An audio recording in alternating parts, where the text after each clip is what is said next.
নমস্কার বন্ধুরা, মিতার রন্ধনশালায় আপনাদের সকলকে স্বাগত। আর আমি মিতা।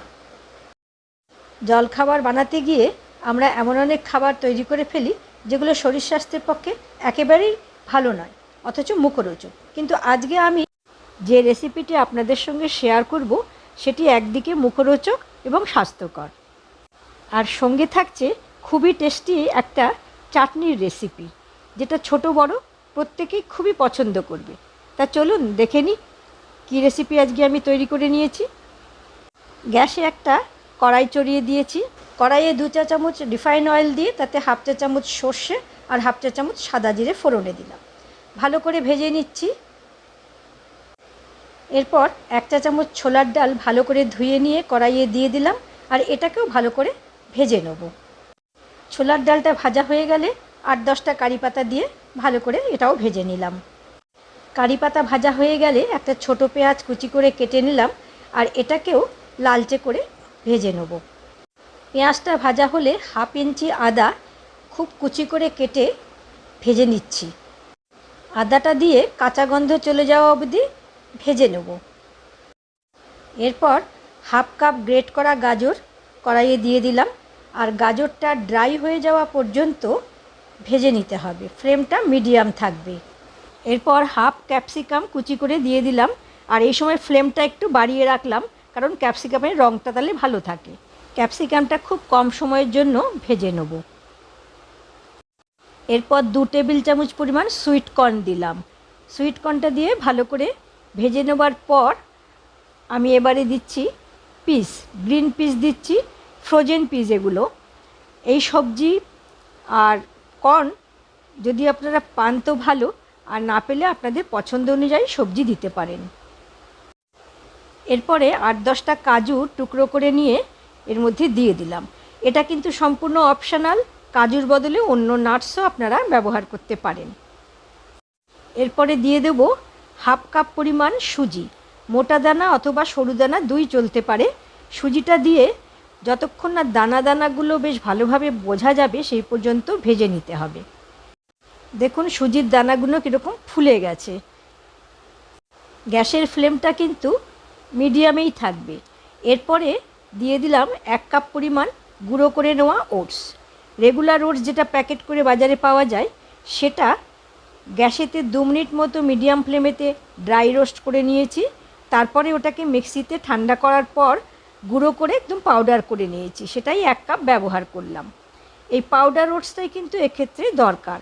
ওটসটা যেহেতু ড্রাই রোস্ট করে নেওয়া আছে, মিনিট খানেকের জন্য ভেজে নেব। এরপর একটা বড় বোলে মিশ্রণটাকে ট্রান্সফার করে নিলাম। ঠান্ডা হওয়ার জন্য অপেক্ষা করব। এখানেই ব্যাটারটাকে তৈরি করে নেব। ঠান্ডা হয়ে গেছে। এবারে আমি মেশাবো ধনেপাতা কুচি আর পুদিনা পাতা কুচি। এতে করে টেস্টটা আরও ভালো হবে। পাতাগুলো দিয়ে ভালো করে মিশিয়ে নিচ্ছি। স্বাদ মতো লবণ দিয়ে দিলাম। লবণটা দিয়েও মিশিয়ে নিচ্ছি। দিচ্ছি 1 টেবিল চামচ পরিমাণ গোলমরিচের গুঁড়ো। এটা দিয়েও মিশিয়ে নিলাম। এরপর 1/4 কাপ টক দই, মানে 1/2 কাপ আরও 1/4 কাপ, 1/4 কাপ টক দই মিশ্রণটার সঙ্গে মিশিয়ে দিচ্ছি।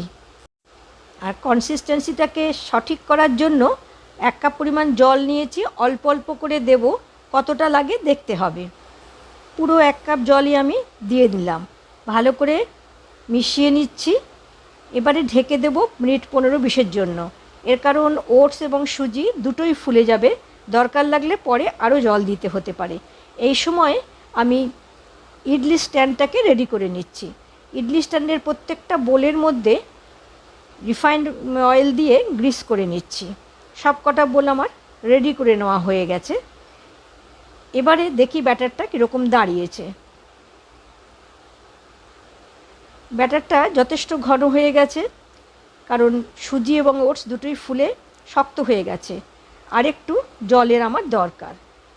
3 টেবিল চামচ পরিমাণ জল নিয়ে কিছুটা জল মিশিয়ে দিলাম, আর একটু মিশিয়ে দেখে নিচ্ছি ব্যাটারটা কীরকম হয়েছে। মনে হচ্ছে আরেকটু জলের প্রয়োজন আছে। আরও একটু জল আমি দিয়ে দিলাম। এই চামচ দিয়ে নাড়ার সময় যেন এই যে ব্যাটারটা ইজিলি ঘোরে, এরকম কনসিস্টেন্সিটার প্রয়োজন। এবারে আমার কনসিস্টেন্সিটা ঠিকই আছে। এবারে ইডলিটা যাতে স্পঞ্জি হয় সেজন্য আমি একটা স্যাশে ইনো মিশিয়ে দিলাম। একটা স্যাশে ইনো মেশানোটাই সহজ। বেকিং পাউডার বা বেকিং সোডা দিয়েও তৈরি করা যায়, তবে ইনোটা সবথেকে সহজ।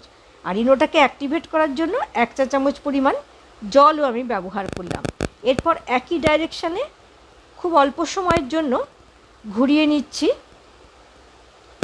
দেখুন অনেকটা ফেপে গেছে ব্যাটারটা। এরপরে অল্প অল্প করে ইডলির মোল্ডের মধ্যে ব্যাটারটাকে দিয়ে দেবো। একেবারে পুরোপুরি ইডলির মোল্ডগুলো ভরবো না, কারণ সেদ্ধ হওয়ার পর মানে স্টিম হওয়ার পর ইডলিগুলো আরেকটু বড় বড় হয়ে যাবে। অল্প অল্প করে ব্যাটার আমি প্রত্যেকটা ইডলির বোলের মধ্যে দিয়ে দিচ্ছি। সব কটা বোলের মধ্যে আমার ইডলির ব্যাটার দেওয়া হয়ে গেছে। এবারে রেডি করে এটাকে স্ট্যান্ডে বসিয়ে দেবো। এবারে গ্যাসে ইডলি স্ট্যান্ডে জল ফুটছে। এই ফুটন্ত জলে এবার ইডলি স্ট্যান্ডটাকে বসিয়ে দিলাম সাবধানে। আর এটাকে ঢেকে দেবো মিনিট 15-র জন্য। ফ্লেমটাকে মিডিয়াম করে দেবো। এরকম ইডলি স্ট্যান্ড ছাড়াও রাইস কুকারে যে স্টিমার থাকে বা অন্য যে কোনো স্টিমারেই এটাকে কিন্তু তৈরি করে নেওয়া যায়।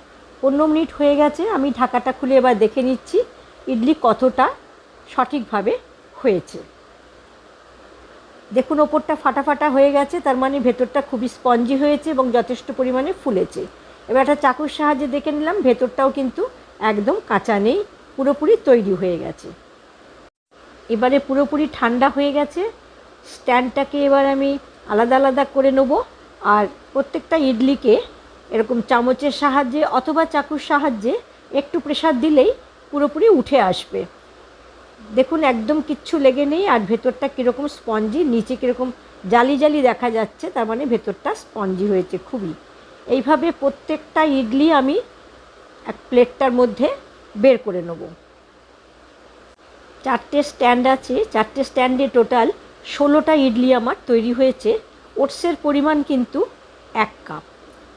দেখুন ইডলিগুলো কত সুন্দর এবং কত লোভনীয় হয়েছে, খেতেও কিন্তু খুবই সুস্বাদু। আর সঙ্গে থাকছে একটা মুখরোচক খুবই টেস্টি চাটনি।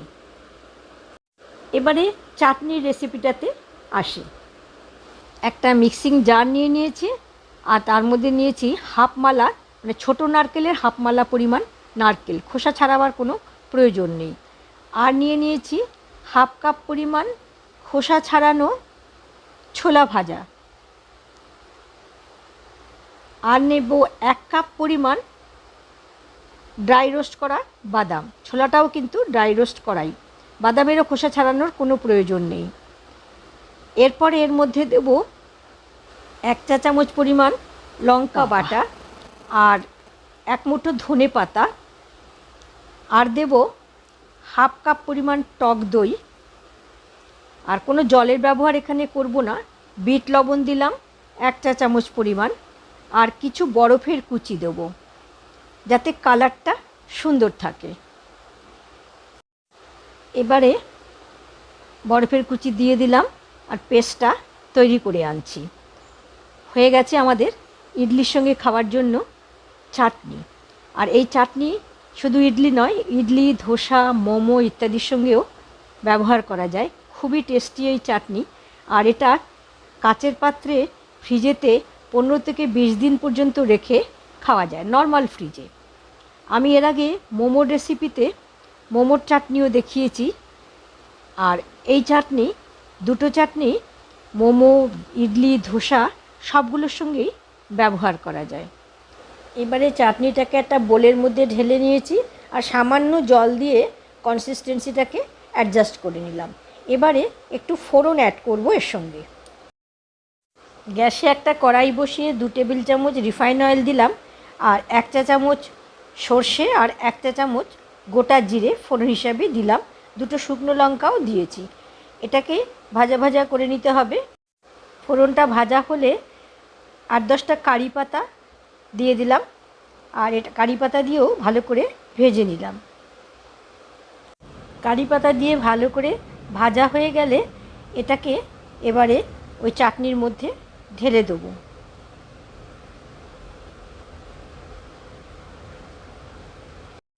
এবারে চাটনির সঙ্গে ফোড়নটাকে ভালো করে মিশিয়ে দেবো। তৈরি হয়ে গেল আমাদের এই ইডলির সঙ্গে খাওয়ার জন্য মুখরোচক চাটনি। এবারে চাটনি আর ইডলি একটা ট্রের মধ্যে সার্ভ করে দিচ্ছি। তৈরি হয়ে গেল আমাদের টেস্টি অথচ হেলদি টিফিন, অথবা ডিনারেও কিন্তু এটা ব্যবহার করা যায়। অতএব তেল চপচপে লুচি না খেয়ে আমরা বেশ কয়েকদিন এই টিফিনটাকেও খেতে পারি। আমার এই হেলদি রেসিপিটি আপনাদের কেমন লেগেছে কমেন্ট করে অতি অবশ্যই জানাবেন। ভালো লাগলে বন্ধুবান্ধব আত্মীয় স্বজনের সঙ্গে শেয়ার করবেন। আর চ্যানেলের নতুন বন্ধু হয়ে থাকলে চ্যানেলটিকে সাবস্ক্রাইব করে বেল আইকনটাকে প্রেস করে অল নোটিফিকেশানটিকে অন করে রাখবেন। তাহলে পরবর্তী আমার ভিডিও আপলোডের সঙ্গে সঙ্গে আপনার কাছে নোটিফিকেশানটি পৌঁছে যাবে। হেলদি খান, সুস্থ থাকুন। দেখা হবে পরের রেসিপিতে। ধন্যবাদ।